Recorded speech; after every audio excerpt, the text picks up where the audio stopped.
अस्सलाम वालेकुम dear viewers. मैं उम्मीद करता हूं कि आप सब खैरियत से होंगे। डियर व्यूवर्स, क्रैकर्स एकेडमी के इस प्लेटफॉर्म से मैं हूं मुनव्वर शहजाद। और आज हम एक न्यू सीरीज स्टार्ट करने जा रहे हैं जिसमें हम एडवांस्ड पब्लिशर की जो इम्तियाज शाहिद की बुक है उसकी जितने भी पेपर्स हैं इंशाअल्लाह हम डिटेल से उनको डिस्कस करेंगे। आज हमारे पास मॉडल पेपर नंबर 1 है। पीएमएस 2020 का पेपर है। आप अपने सामने बुक खोल के रख सकते हैं। और हमारा जो मेथड है वो पहले वाला ही रहेगा। जैसे कि आपको पता है कि इस चैनल पे सब्जेक्ट वाइज प्लेलिस्ट भी हमने स्टार्ट की हुई है, उन पे भी काम हो रहा है। डियर व्यूवर्स, हम एक एमसीक्यू लेते हैं और फिर हम उस एमसीक्यू की जितनी भी पॉसिबल डायमेंशन बन सकती हैं हर एक को वन बाय वन हम डिटेल से डिस्कस करते हैं। आज का पहला एमसीक्यू, और डियर व्यूवर्स ये मॉडल पेपर नंबर 1 का पार्ट 1 है जिसमें मैं आपसे 25 एमसीक्यू शेयर करूंगा सीक्वेंस के साथ। एक मॉडल पेपर को हम 4 पार्ट्स में कंप्लीट किया करेंगे। आप अपने सामने बुक खोल के रखें और हर एक पॉइंट जो मैं आपसे इधर डिस्कस करूंगा उस एमसीक्यू से रिलेटेड उसको आप नोट करते जाइए। इंशाल्लाह आपको बहुत फायदा होगा। डियर व्यूवर्स, स्टार्ट करते हैं आज का हमारा फर्स्ट एमसीक्यू। द शानदार पास कनेक्ट चित्राल विद। देखिए ये चीजें जो हैं आप एक दफा पढ़ लेंगे, हो सकता है कि आपको ये भूल जाए, लेकिन अगर आप इनको थोड़ा विजुलाइज कर लें। देखिए शानदार पास आया है तो आप अपने पास शानदार पास सर्च करें। जब सर्च करेंगे तो आपके सामने इसकी जियोग्राफिकल लोकेशंस आ जाएंगी, तो वहां से आपको इसको ग्रेस्प करने में जो है वो आसानी होगी। वैसे बार बार आपको हम यहाँ पे डिफरेंट एमसीक्यूज में रिवाइज करवाते रहेंगे तो इस तरह से भी आपको याद हो जाएगा। शानदार पास कनेक्ट चित्राल विद, इसका करेक्ट आंसर यहाँ पे है गिलगित। शानदार पास जो है चित्राल को गिलगित के साथ कनेक्ट करता है। अब और कौन कौन सी चीजें आपको याद रखनी है, देखें। एक दफा अगर क्वेश्चन में उसने एग्जामिनर ने आपसे शानदार पास पूछा है तो नेक्स्ट जरूरी नहीं है कि वो ये क्वेश्चन रिपीट करे। वो इसकी हाइट पूछ सकता है, और हाइट इसकी है 38 मीटर। ये आपको याद रखनी होगी। नेक्स्ट ईयर व्यूवर्स, चित्राल को गिलगित के साथ ये हो गया। शानदार पास लोकेटेड कहाँ पे है, तो ये लोकेटेड है किसमें, गिजर के अंदर। और ये डिस्ट्रिक्ट है किसका, जीबी का, गिलगित बल्तिस्तान का। तो इसकी देखिए आपको थोड़ी बहुत लोकेशन जब माइंड में आ जाएगी तो फिर आपके लिए मुश्किल नहीं होगा। अगर आप मैप देखें तो जीबी जो है इधर पंजाब से कनेक्टेड है। तो जीबी चूंकि चित्राल जो है ये पंजाब में है और गिलगित आगे गिलगित बल्तिस्तान में आएगा। तो इसका मतलब पंजाब और जीबी को ये आपस में क्या करता है, कनेक्ट करता है। और नेक्स्ट आपने यहाँ पे क्या देखना है dear viewers, next important very important जो पॉइंट है यहाँ पे वो ये है कि इसको रूफ ऑफ द वर्ल्ड भी कहते हैं। Shandur pass is also known as roof of the world. अब चूंकि चित्राल की बात हुई तो चित्राल से रिलेटेड मैंने यहाँ पे जो डिफरेंट और पासेस हैं उनको भी मेंशन कर दिया है। चित्राल को जो गिलगित के साथ कनेक्ट करता है वो शानदार पास है। चित्राल को दीर के साथ जो कनेक्ट करता है वो हमारे पास यहाँ पे लोआरी पास है। और दीर कहाँ पे है, खैबर पख्तूनख्वा के अंदर। अब देखें लोकेशन चेक करें आप, चूंकि आज अब जो हम एमसीक्यू डिस्कस कर रहे हैं तो वो सारा मैप जो है यहाँ पे दिखाना पॉसिबल नहीं है। मैंने आपको क्या बताया, चित्राल पंजाब के अंदर है, चित्राल पंजाब के अंदर है। और गिलगित कहाँ पे था, जीबी, मतलब पंजाब को जीबी से कनेक्ट कर रहा था शानदार पास। पंजाब को केपीके से कनेक्ट कर रहा है आपके पास लोआरी पास यहाँ पे। अब नेक्स्ट है ब्रोगिल पास। अब इसकी प्रोनाउंसिएशन जरा आप देख लीजिएगा, ब्रोगिल पास। ये पास जो है कनेक्ट करता है चित्राल को किसके साथ, यहाँ पे डिस्ट्रिक्ट विद अफगानिस्तान। यहाँ पे प्रोविंस वगैरह भी मेंशन है। तो ये विच इज इन द जो है वो लेजेंडरी वखान कॉरिडोर वगैरह यहाँ पे। तो इसका ये कनेक्ट करता है किसको, इस पाकिस्तान को किसके साथ, चित्राल को यहाँ पे अफगानिस्तान के प्रोविंस ये वादा, यहाँ पे जरा देख लीजिएगा, यहाँ पे बदास खान जिसके साथ ये कनेक्ट करता है। तो आपने यहाँ पे ब्रोगिल पास भी देख लेना है। वैसे इस पे आज तक एमसीक्यू नहीं बना, लुआरी पास पे एमसीक्यू पूछा जा चुका है, रूफ ऑफ द वर्ल्ड पे भी पूछा जा चुका है। नेक्स्ट डियर व्यूअर्स, जो कि हमारे पास वेरी इंपॉर्टेंट एमसीक्यू है, वो है Karakoram highway between Pakistan and China was completed in. देखिए जो आप सर्च करते हैं तो आपको इसका आंसर जो है वो 1979 भी कहीं पे मिलता है, बट इसका जो करेक्ट आंसर है वो है 1978। याद रखिएगा, कंप्लीट हुआ 1978 में। अब जब कंप्लीटेड की बात आती है तो फिर आपको ये भी देखना होगा कि ये स्टार्ट कब हुआ, तो 1962 के अंदर इसको स्टार्ट किया गया। ये बात भी आपने याद रखनी है। ये जो कराक्रम हाईवे है, इसको फ्रेंडशिप हाईवे भी कहा जाता है बिटवीन पाकिस्तान एंड चाइना। ये भी आपको याद रखना होगा। कंप्लीट हो गया 1978 में। फिर कराक्रम हाईवे की लेंथ कितनी है? अब लेंथ भी आपको डिफरेंट मिल सकती है, क्योंकि आपको जब लेंथ मिलती है तो वो फिर जो इसका पोर्शन पाकिस्तान में है उसकी लेंथ अलग बता देते हैं उसका, और जो पोर्शन इसका चाइना के अंदर है उसकी लेंथ अलग बता देते हैं।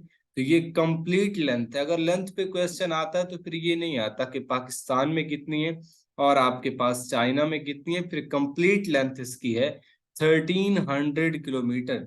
और ये हसन अब्दाल से लेकर, ये हसन अब्दाल कहाँ पे है, ये पंजाब प्रोविंस के अंदर है पाकिस्तान में, और खंजराब पास से होता हुआ गिलगित बल्तिस्तान, और ये फिर चला जाता है किसमें, चाइना। स्टार्ट कहाँ से होता है, हसन अब्दाल से। तो ये भी आपने यहाँ याद रखना है। फिर यहाँ पे आगे ये चाइना के अंदर चला जाएगा ये। और इसके बारे में आपको क्या याद रखना है, खंजराब पास, कि आपके पास खंजराब पास जो है जीबी के अंदर, ये एक वो पॉइंट है जो पाकिस्तान को चाइना से डायरेक्टली कनेक्ट करता है। याद रखिएगा, ये वो पास है जो पाकिस्तान को चाइना के साथ कनेक्ट करता है, और ये है कहाँ पे, जीबी के अंदर। तो खुंजराब पास पे भी क्वेश्चन पूछा जा चुका है। ये किसको कनेक्ट करता है, ये पाकिस्तान को चाइना के साथ कनेक्ट करता है। नेक्स्ट इंपॉर्टेंट पॉइंट जो आपको याद रखना है, ये जो कराक्रम आपके पास ये हाईवे है, जब ये पाकिस्तान में है, जो पोर्शन इसका पाकिस्तान में है उसको हम नेशनल हाईवे कहते हैं, उसको हम N5 कहते हैं। और जब यही चाइना के अंदर जाएगा तो इसको वहां भी नेशनल हाईवे कहते हैं, और वहां इसका जो नंबर है वो 314 है। N5 नेशनल हाईवे पाकिस्तान के अंदर, और 314 नेशनल हाईवे इन चाइना। फिर यहाँ पे इसके बारे में दो नेबर कंट्रीज के दरमियान है, और ये खुंजराब पास जो है ये दोनों को कनेक्ट करता है, चाइना और पाकिस्तान को। इसकी हाइट गिवन है, कराक्रम रेंज में है। ये सारी चीजें अब आपने इससे रिलेटेड याद रखनी है। नेक्स्ट एमसीक्यू डियर व्यूअर है हमारे पास, टॉम ऑफ ख्वाजा गुलाम फरीद। तो ये आपके पास कोट मिठन में है, ये सिंपली आपने यहाँ पे याद कर लेना है। और यहाँ ख्वाजा गुलाम फरीद की आप टाइम लाइन याद कर लें 1845 से 1901 तक, क्योंकि टाइम लाइन जो है ये बहुत इंपॉर्टेंट रोल प्ले करती है एमसीक्यू को याद रखने में। और फिर जो क्वेश्चन पूछा जा चुका है वो ये है कि ख्वाजा गुलाम फरीद कौन सी लैंग्वेज के पोएट थे, तो ये आपके पास सराइकी लैंग्वेज के पोएट थे। डाइड डेथ इनकी कहाँ पे हुई, यहाँ पे चचरा शरीफ में, और इनको जो है वो दफन का किया गया कोट मिठन के अंदर। और इनके वालिद साहब का नाम क्या था, ख्वाजा खुदा बख्श। तो ये कुछ चीजें हैं जो आपने हर एमसीक्यू में ऐड करनी है, तब जाके आपके पास ये क्लियर होगा। जितनी भी सपोर्ट है, देखिए मैंने ऐड कर दिया, he opposed British rule in Bahawalpur. आप जरा इनकी टाइम लाइन देख लें, 1845 से 1901 के दरमियान है। तो उस टाइम यहाँ ब्रिटिश रूल था, तो इन्होंने क्या किया, बहावलपुर के अंदर ब्रिटिश रूल को अपोज किया। हाँ ठीक है, ये बात कि यहाँ पे ये जो मैंने लास्ट पॉइंट ऐड किया है ये कोई एमसीक्यू से रिलेटेड इंपॉर्टेंट नहीं है, लेकिन ये आपके कंसेप्ट को बिल्ड करेगा। टाइमलाइन जो ऐड की है ये आपको आपके कंसेप्ट को बिल्ड करेगी कि हमें ये तो पता होता है कि ख्वाजा गुलाम फरीद, कोर्ट मिठन, सारी चीजें, लेकिन टाइमलाइन का नहीं पता होता, इसलिए हम एमसीक्यू को ज्यादा देर तक ग्रेस्प नहीं कर सकते। नेक्स्ट डियर व्यूअर्स, हमारे पास क्वेश्चन नंबर 4 है, नांगा पर्वत is the highest peak of, किस रेंज के अंदर आती है नांगा पर्वत? देखिए, नांगा पर्वत आपके पास हिमालयाज में आती है, ये हिमालय रेंज में आती है। तो हिमालय के अंदर जो आपके पास हाईएस्ट है वो नांगा पर्वत है। फिर यहाँ कराक्रम के अंदर जो हाईएस्ट है वो आपके पास केटू है। हिंदू कुश में आपने देखनी है तिरचमीर है। इसी तरह सुलेमान रेंज में तख्त सुलेमान है। तो ये सारे पॉइंट आपको याद रखने होंगे। कराक्रम रेंज में पाकिस्तान में सबसे बड़ी आपके पास जो चोटी है वो केटू है। केटू का दूसरा नाम भी आपको पता होना चाहिए, गॉडविन आस्टन है। और फिर केटू की हाइट कितनी है ये भी आपको पता होना चाहिए। तो जितने भी पॉइंट्स हैं आपके पास, मैक्स जो आपके पास बुलंद तरीन चोटी कौन सी है रेंज के अंदर, उसका दूसरा नाम भी हो अगर पॉसिबल है तो उसकी जो आपके पास हाइट है ये आपको याद होनी चाहिए। तो यहाँ हिमालय मैंने आपको चारों के बारे में बता दिया। नांगा पर्वत है, और नांगा पर्वत जो है ये आपके पास 8000, जो आपके पास 8000 से ज्यादा हाइट की, जो आप 8000 मीटर से ज्यादा हाइट की जो आपके पास बुलंद तरीन चोटियां हैं उनमें से एक है। और इसकी हाइट भी मैंने आगे मेंशन कर रखी है। इसका दूसरा नाम जो है इसको हम किलर माउंटेन भी कहते हैं, क्योंकि इसको क्लाइंब करना बहुत डिफिकल्ट है, इसलिए यहाँ पे काफी ज्यादा अमवात भी हो चुकी हैं, इसलिए इसको किलर माउंटेन भी कहा जाता है। और ये है कहाँ पे, ये भी इसकी लोकेशन यहाँ पे ऐड कर रखी है। It lies just south of the Indus river. कहाँ पे, दयामर, जहाँ दयामर बादशाह डैम बनना था, डिस्ट्रिक्ट ऑफ जीबी। और ये पाकिस्तानी एडमिनिस्ट्रेट एरिया है। अब यहाँ पाकिस्तानी, इन पाकिस्तानी एडमिनिस्ट्रेट कश्मीर। अब यहाँ पे नांगा पर्वत की हाइट भी आपके पास यहाँ गिवन है, 8126 मीटर, 81 to 6 मीटर, ये आपके पास इसकी हाइट है अबव सी लेवल। तो नांगा पर्वत कौन सी रेंज में है, इसकी हाइट क्या है, और इसका दूसरा नाम क्या है, किस नाम से इसको याद किया जाता है, और इसकी जियोग्राफिकल लोकेशन क्या है, ये चीजें आपको याद करनी है। तो ये इसी हिमालय रेंज में आगे जाके नेपाल के अंदर आपके पास माउंट एवरेस्ट भी आती है, तो वो भी आपने वहां पे देख लेनी है। माउंट एवरेस्ट नंबर 1 पे है, वो भी हिमालय रेंज के अंदर है। फिर आपके पास और भी काफी सारी चीजें देखी जा सकती हैं, लेकिन यहाँ चूंकि हमने अपने एमसीक्यू तक रेस्ट्रिक्टेड रहना है, तो यहाँ तक आपने ये इंपॉर्टेंट चीजें इसके बारे में याद रखनी। नेक्स्ट डियर व्यूअर्स, रिवर काबल ज्वाइंस इंडस रिवर नियर, कहाँ पे ज्वाइन करता है? इसका करेक्ट आंसर आपके पास यहाँ पे अटक है। अटक के करीब जो है वो क्या करता है, ज्वाइन करता है इंडस को। अब ये आपके पास काबल कहाँ से आ रहा है? असल में तो ये काबल जो है अफगानिस्तान से आ रहा है, काबल प्रोविंस से आ रहा है। अब वहां से आता हुआ इंडस रिवर किस को ये ज्वाइन करता है, कहाँ पे, नियर अटक। ये इंफॉर्मेशन कुछ मैंने ऐड की है, ये आपने यहाँ से देख लेनी है। फिर काबल रिवर की लेंथ कितनी है आपके पास, तो ये बहुत इंपॉर्टेंट है, आपको देखना होगा इसकी लेंथ कितनी है। और ये कहाँ से आ रहा है, काबुल से आ रहा है, फिर जलालाबाद से गुजरता हुआ अफगानिस्तान से, और यहाँ आके हमारे पास इंडस को ज्वाइन करता है, कहाँ पे, नियर अटक।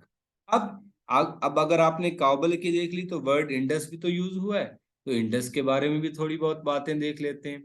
इंडस के बारे में जो इम्पोर्टेंट पॉइंट है, इंडस स्टार्ट कहाँ से होता है? इंडस स्टार्ट होता है मानसरोवर लेक से, तिब्बत के अंदर। तो ये बहुत इंपॉर्टेंट पॉइंट है, ये आपने याद रखना है कि कहाँ से इंडस रिवर कहाँ से स्टार्ट होता है, मानसरोवर लेक से, जो कि तिब्बत में वाक़ है।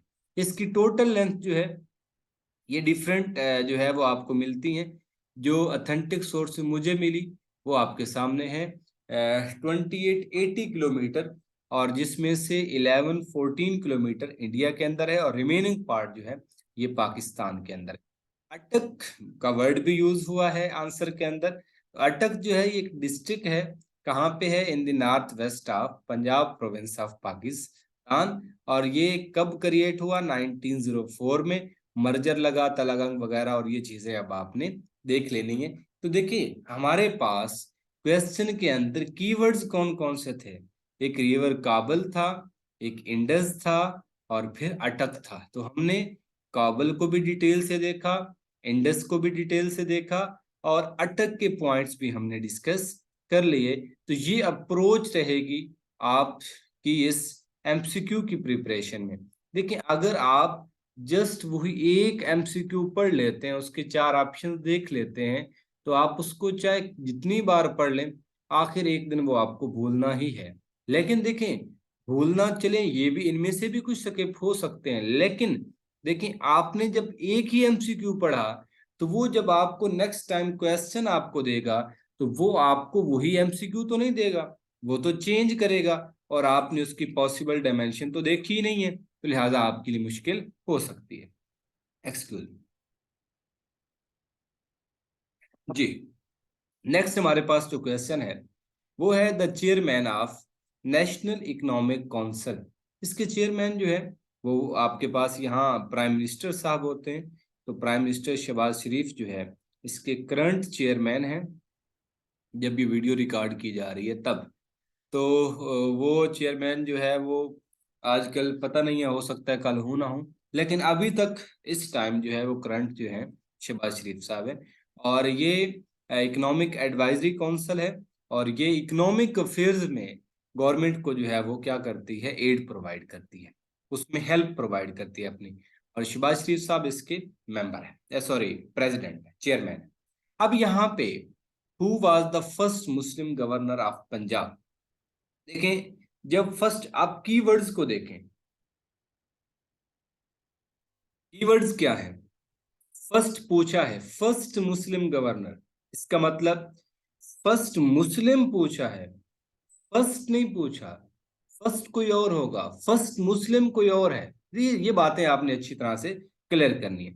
उसने फर्स्ट मुस्लिम पूछा है, तो फर्स्ट मुस्लिम याद रखिएगा, ये है सरदार अब्दुल अब्दुल रब निश्तर। ये हमारे फर्स्ट मुस्लिम गवर्नर हैं, किसके, पंजाब के। और ये भी अच्छी तरह देखें कि गवर्नर भी पंजाब का पूछा है, पाकिस्तान का नहीं पूछा।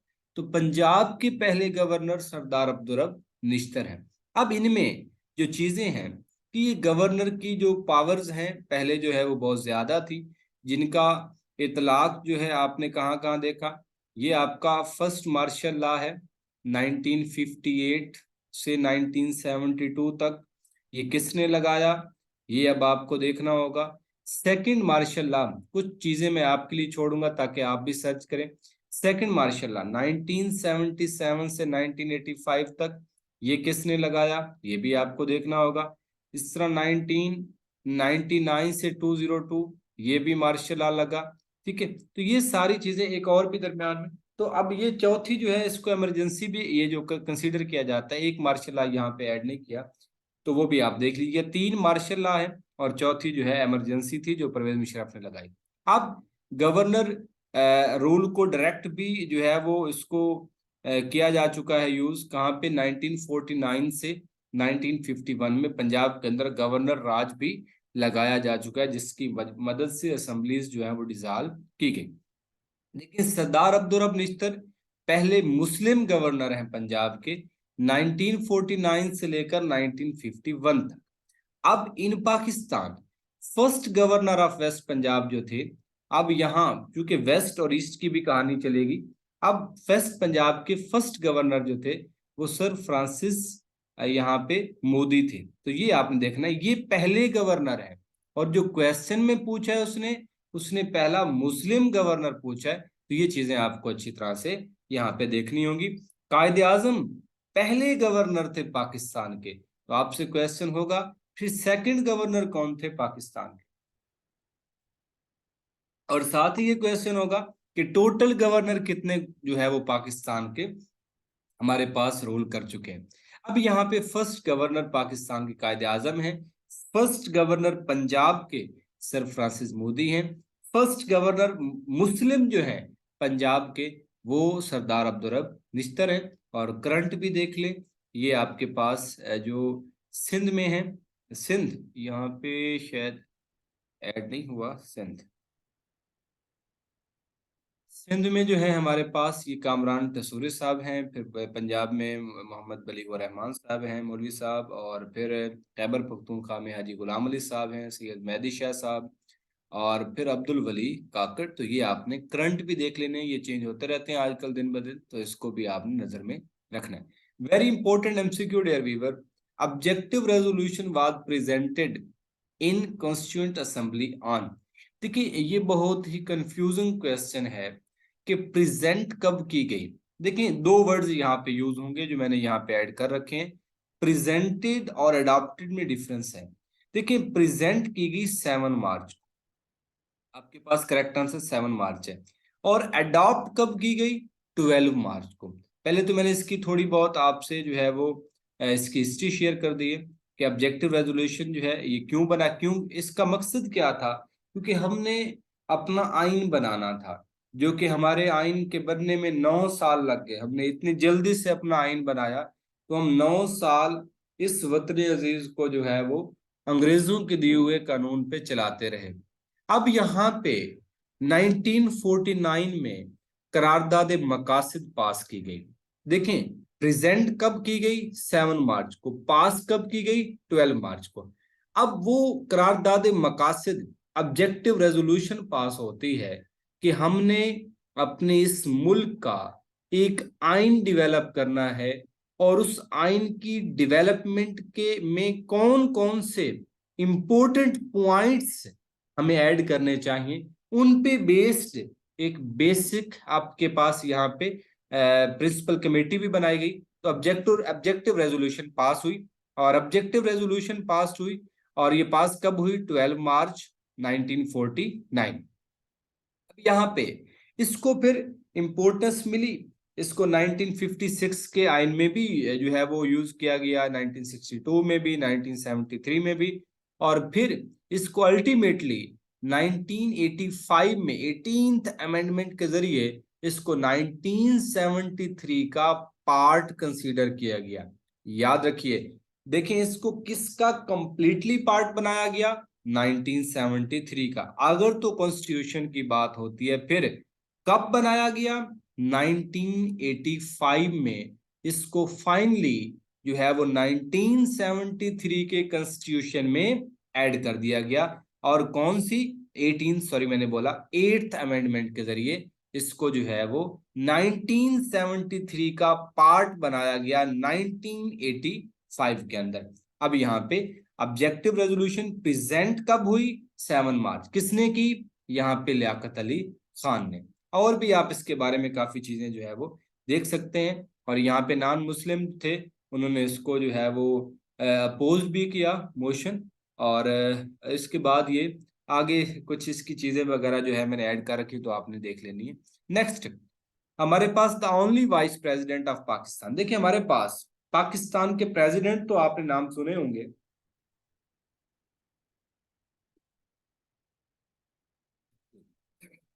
आपने पाकिस्तान के प्रेसिडेंट के तो नाम सुने होंगे, लेकिन वाइस प्रेसिडेंट का आपने नाम नहीं सुना होगा। तो हमारे पास एक ही वाइस प्रेसिडेंट रहे हैं, और वो हैं नूरुल अमीन साहिब। नूरुल अमीन साहिब ने वाइस प्रेसिडेंट के तौर पे भी जो है वो यहाँ पे अपना रोल प्ले किया है। नूरुल अमीन was a prominent Pakistani leader and a jurist who served as a 8th prime minister of Pakistan भी रहे हैं। 8th, तो याद रखिएगा 8th प्राइम मिनिस्टर भी रहे ये। इसका मतलब ये एमसीक्यूज भी पूछा जा सकता है इन पे। और first and only vice president in the history of Pakistan भी कौन है? ये मिस्टर नूरुल अमीन साहिब। तो ये भी आपने यहाँ पे अच्छी तरह से देख लेना है। इनकी टाइमलाइन भी मैंने ऐड कर दी है, और इनका ये जो जिस ड्यूरेशन के अंदर ये यहाँ वाइस प्रेसिडेंट रहे, वो भी मैंने ऐड कर दिया 1971 से 1972 तक। तो ये बड़ा ही आप देखें तो बड़ा क्रिटिकल पीरियड था, तो उसमें इनको वाइस प्रेसिडेंट बनाया गया। What is the minimum age of senator under 1973 constitution? तो आपके पास जो मिनिमम एज है सेनेटर की, वो है 30 ईयर्स। 30 ईयर्स मिनिमम एज है। एक तो ये आपने देख लेना है, और फिर ये मेंशन कहाँ पे, आर्टिकल 62 ऑफ द कॉन्स्टिट्यूशन, तो ये भी आपने देख लेना है कि हमारे पास 30 एज, और मेंशन कहाँ पे, article 62 of the constitution of 1973 of the Republic, Islamic Republic of Pakistan. Term of the office of election commissioner of Pakistan, इसकी जो टर्म है वो यहाँ पे 3 years है। यहाँ 3 साल के लिए इनको सिलेक्ट किया जाता है। और फिर इसमें कुछ इंफॉर्मेशन मैंने ऐड की है, टेन्योर ऐड कर दिया है। और फिर इस टाइम जो हमारे करंट चीफ इलेक्शन कमिश्नर है पाकिस्तान के, वो मिस्टर सिकंदर सुल्तान राजा है, जो कि बेरा से बिलोंग करते हैं, जो कि डिस्ट्रिक्ट है सरगोदा में, सरगोदा की का डिस्ट्रिक्ट है, सरगोदा डिवीजन में। और ये बड़े ही इस टाइम एक मुतनाज़ पर्सनैलिटी हैं, जिनके बारे में आप डेली न्यूज़ में सुनते रहते हैं कि वो पीडीएम के जो है वो पालतू समथिंग इस तरह के वर्ड, चले मैं तो नहीं बोलता, लेकिन आप डेली सुनते रहते हैं।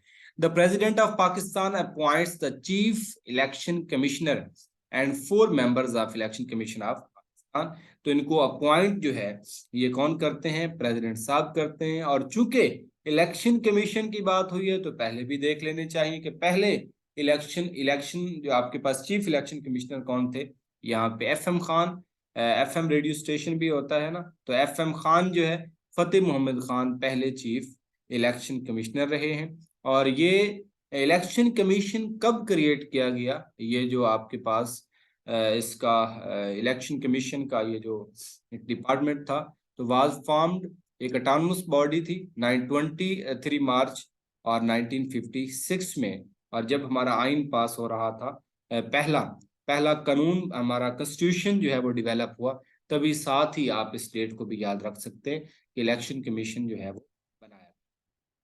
Next, on the advice of Prime Minister and Chief Minister, President and Governor are bound to dissolve the assemblies within 48 hours। तो याद रखिएगा 48 hours में इनको असेंबली डिसॉल्व करनी होती है। किनको, गवर्नर जो हमारे प्रोविंसेस में बैठे हैं, और प्रेसिडेंट जो हमारे पाकिस्तान के हैं। प्राइम मिनिस्टर प्रेसिडेंट को एडवाइस देगा, और जो चीफ मिनिस्टर हैं वो गवर्नर को देते हैं प्राइम जो है वो एडवाइस कि वो असेंबलीज को डिसॉल्व कर दें। तो ये आपने देख लिया। Next, the only woman who attended round table conference was, कौन थी, यहाँ पे आपके पास बेगम जहानारा शाहनवाज, तो ये आपके पास यहाँ पे करेक्ट आंसर होगा। फिर बेगम जहानारा शाहनवाज की टाइमलाइन भी ऐड कर रखी है। और ये डॉटर थी किनकी, सर मोहम्मद शफी की। और सर मोहम्मद शफी का नाम तो आप जानते ही होंगे, बहुत इंपॉर्टेंट है ये। सर मोहम्मद शफी वही है जिन्होंने आई थिंक 1927 में जब शफी लीग बनाई थी, मतलब हमारी मुस्लिम लीग जो है वो 2 धड़ों में तकसीम हुई थी, एक शफी लीग और एक कायद आजम की जो है वो क्यादत में मुस्लिम लीग थी। तो ये वो जो है आज सर मोहम्मद शफी हैं, और ये उनकी बेटी हैं। राउंड टेबल कॉन्फ्रेंस का वर्ड यूज हुआ, तो ये 3 राउंड टेबल कॉन्फ्रेंस थी, जो कि 1930, 1931, 1932। तो ये 3 जो है राउंड टेबल कॉन्फ्रेंस हुई। वो कौन से लोग थे जिन्होंने इन तीनों को जो है वो उसमें अटेंड किया, तो ये डॉक्टर BR अम्बेडकर हैं, और ये आपके पास तेज बहादुर सप्रो वगैरह ये देख लीजिएगा। तो ये 2 नाम हैं जिन्होंने तीनों को जो है वो अटेंड किया। और जो थर्ड राउंड टेबल कॉन्फ्रेंस थी, तो वहां पे डिनर पे कायद आजम और अल्लामा इकबाल की मुलाकात भी हुई। नेक्स्ट हमारे पास डियर व्यूअर्स MCQ है, the British sold the Kashmir to Gulab Singh Dogra under the treaty of. तो ये ट्रीटी ऑफ अमृतसर के जो है वो जेर असर इन्होंने ये जो है इसको सोल्ड किया। और ये जब सोल्ड किया तो कब किया, ये आपको याद रखना होगा 1846 में। और फिर कितने मालियत के इवज इसको जो है वो उन्होंने सोल्ड किया, तो ये 7.5 बिलियन थी। तो ये आपने देख लेना है। नेक्स्ट हमारे पास है very important MCQ dear viewers, doctor Abdul Salam first Nobel prize recipient of Pakistan got his PhD degree from which university. अब देखें, अब यहाँ पे बहुत सारी चीजें आ जाएंगी। डॉक्टर अब्दुल सलाम का नाम आ गया, फिर नोबेल प्राइज भी आ गया, PhD की डिग्री भी आ गई, और कहाँ से ली ये PhD की डिग्री इन्होंने ली, यहाँ पे यूनिवर्सिटी ऑफ कैम्ब्रिज से, यूनिवर्सिटी ऑफ कैम्ब्रिज से, ये Cavendish liberty university of Cambridge UK से इन्होंने पीएचडी की डिग्री ली। ये तो बात यहाँ पे हो गई खत्म। अब सलाम जो है ये वैसे जंग से बिलोंग करते हैं और पीएचडी डिग्री इन्होंने ली थ्योरेटिकल फिजिक्स में कैम्ब्रिज यूनिवर्सिटी से। फिर सलाम ने जो है लाहौर में गवर्नमेंट कॉलेज को भी ज्वाइन किया, फिर स्कॉलरशिप विन किया पीएचडी के लिए, उधर चले गए। फर्स्ट नोबेल प्राइज, अब फर्स्ट नोबेल प्राइज पाकिस्तान में किसको मिला? तो ये डॉक्टर मोहम्मद अब्दुल सलाम है। इनकी टाइमलाइन मेंशन है, ये इनको कब मिला? तो 1979 में। ये एमसीक्यू भी पूछा जा चुका है, कब मिला? 1979 में। जब ये आप तैयारी करेंगे तो ये भी आप देखें, इन्होंने इन अकेले को नहीं मिला था, इन्होंने शेयर किया था। किस किस के साथ शेयर किया था? तो ये भी आप देख सकते हैं यहाँ पे। और फिर ये जो नोबेल प्राइज इनको मिल रहा है ये किस वजह से मिला? तो ये आपके पास इन्होंने वर्क किया unification of weak and electromagnetic interaction पे। तो ये भी आपने याद रखना है, ये एमसीक्यू भी पूछा जा चुका है। तो देखिए इसमें आपको कितनी चीजें जो है वो यहाँ पे याद करने को मिल जाएंगी। मलाला यूसुफजई को भी मिल चुका है यहाँ पे नोबेल प्राइज। अब तो पाकिस्तान में जो है वो दूसरी भी यहाँ पे हो गई। और फिर ये नोबेल प्राइज, इसकी आप थोड़ी सी हिस्ट्री देखिएगा तो ये नोबेल प्राइज जो है ये स्टार्ट किया था एल्फ्रेड नोबेल ने। एल्फ्रेड नोबेल, ये एल्फ्रेड नोबेल वही है जिन्होंने आपके पास वो डायनामाइट जो था उसको इन्वेंट किया था। तो ये जो इन्वेंटर हैं डायनामाइट के, उन्होंने ही उनकी याद में जो है उनके पास जितनी भी रकम थी उन्होंने इसमें जो है वो डिपॉजिट करवाई थी और वहां से नोबेल प्राइज जो है वो स्टार्ट हुआ। फिर ये भी देखिएगा कि ये 6 डिसिप्लिन्स में दिया जाता है। इसको आपने अच्छी तरह से देख लेना, जिसमें फिजिक्स है, केमिस्ट्री है, मेडिसिन है, इकोनॉमिक्स है, और भी देख लेना। तो बहरहाल 6 हैं, जिसमें छठा हमारे पास ये नोबेल प्राइज भी है जो कि पीस पीस में दिया जाता है। और 5 जो है ये स्वीडन में दिए जाते हैं जहाँ से अल्फ्रेड नोबेल बिलोंग करते हैं। और जो छठा है जो पीस में दिया जाता है, ये इसकी जो सेरेमनी होती है वो नॉर्वे में होती है और नॉर्वे का जो कैपिटल है ओस्लो, ओस्लो में इसकी सेरेमनी होती है। तो इसको भी आपने अच्छी तरह से देख लेना है। अब जो कि नोबेल प्राइज की बात हो रही है तो ये भी देखना होगा कि नोबेल प्राइज स्टार्ट कब हुआ। नोबेल प्राइज स्टार्ट होता है 1901 में। और ये पहला किसको मिला? ये आपने स्विस जीन्स हेनरी, और ये आपने यहाँ पे इनके नेम जो है वो देख लेने। तो फर्स्ट ये यहाँ पे इनको मिल रहा है। फिर पहला एशियन कौन सा था जिसको पहला नोबेल नोबेल प्राइज मिला? तो ये सर रविंद्र और ये नाथ टैगोर को 1913 में मिला। ये हो गया पहले एशियन। फिर पहला कब किसको मिला? 1901 में। ये आपके पास ये हेनरी डोनेंट वगैरह को। और फिर पहले पाकिस्तानी कौन है? डॉक्टर अब्दुल सलाम। तो ये सारी चीजें आपने इसके अंदर जो है वो ऐड करनी। नेक्स्ट आपके पास है हब्बा खातून is famous पोइटिस of which language? तो ये कश्मीरी लैंग्वेज आपने याद रखना है। और इनको जो है वो नाइटिंगेल ऑफ कश्मीर भी कहा जाता है, उसका टाइटल भी दिया जाता है। तो ये भी एमसीक्यू पूछा जा चुका है, ये भी आपने यहाँ पे देखना है। और फिर नेक्स्ट जो है इनका रियल नेम भी दिया हुआ है, इनकी कब वफात हुई वो भी दिया हुआ है 1609 में। तो ये सारी चीजें आपने देखनी है। Next, renowned Urdu writer Mushtaq Ahmad Yousufi by profession was. अब ये भी बड़ा ही एक कंफ्यूजिंग सा क्वेश्चन है। ये सिविल सर्वेंट भी रहे और बैंकर भी रहे। तो मैंने डिटेल के साथ यहाँ पे इनका जो बैकग्राउंड है वो ऐड कर दिया है। देखिए इन्होंने सिविल सर्विस ज्वाइन की, लेकिन ये बिफोर पार्टीशन है, ये इंडियन सिविल सर्विस की बात हो रही है। तो हमें हमारे से जो क्वेश्चन पूछा जाता है वो आफ्टर पार्टीशन का पूछा जाता है। और आफ्टर पार्टीशन में ये जो है यहाँ बैंकिंग कमीशन के चेयरमैन रहे। देखें तो मतलब दो दो तरह के इनके पास जो है वो इनकी फील्ड्स हैं। तो सिविल सर्वेंट भी कुछ लोग लगाते हैं तो वो फिर मिस्टेक हो जाती है, क्योंकि वो बिफोर पार्टीशन की बात हो रही है, इंडियन सिविल सर्विस की बात हो रही है, ना कि पाकिस्तानी सिविल सर्विस की बात। तो अब ये यहाँ पे जिसका करेक्ट आंसर होगा वो होगा बैंकर रहे ये। तो आपके पास यहाँ पे करेक्ट आंसर बैंकर बैंकर होगा। फिर इनको अवार्ड अवार्ड भी मिले, सारा इम्तियाज भी मिला, हिलाल इम्तियाज भी मिला, और ये सारे जो है वो कमाल फन अवार्ड भी मिला। तो ये सारी चीजें आपने यहाँ पे नोट करनी है। यहाँ पे सितारा इम्तियाज है, हिलाल इम्तियाज है, और फिर यहाँ पे जो है वो कमाल फन अवार्ड भी है इनको मिला।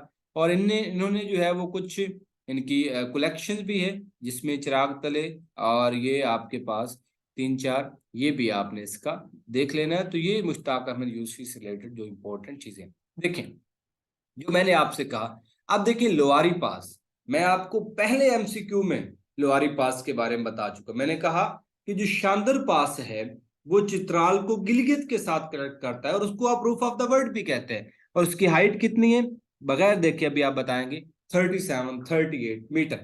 अब वहीं पे मैंने लोअरी पास के बारे में बता दिया था, क्योंकि ये भी चित्राल को कनेक्ट करता है किसके साथ, दीर के साथ। तो दीर विद चित्राल, ये आपने जो है अच्छी तरह से इसको देख लेना। तो ये इसका क्या होगा, करेक्ट आंसर।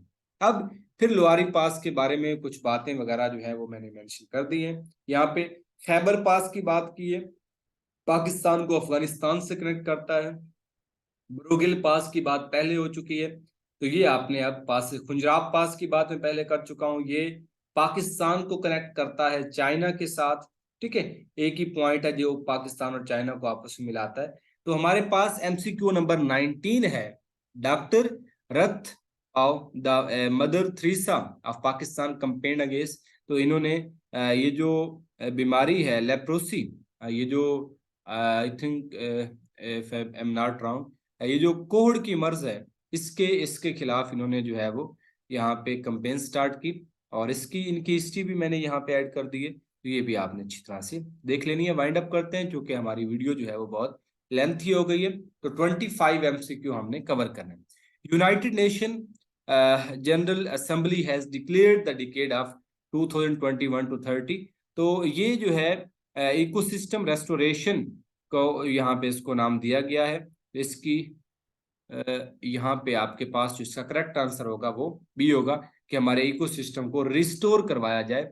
ये जो डे बाय डे इंक्रीजिंग डिफ्रस्ट्रेशन है, डिफ्रस्ट वो उसको जो है वो कवर किया जाए, उसको मतलब उसकी रोकथाम के लिए कुछ इकदाम किए जाए, ताकि इकोसिस्टम को रिकवर किया जा सके। ग्लोबल वार्मिंग से बचा जा चुके, वरना हमारे पास जितने भी पानी वगैरह के रिजर्व्स हैं ग्लेशियर्स की फॉर्म में, वो सारे पिघल के खत्म हो जाएंगे, और आगे हमें जो है वो पानी की किल्लत और इस जैसे मसाइल का सामना करना पड़ सकता है। Identified the most benefited sector of Pakistan because of GSP plus duty free assess.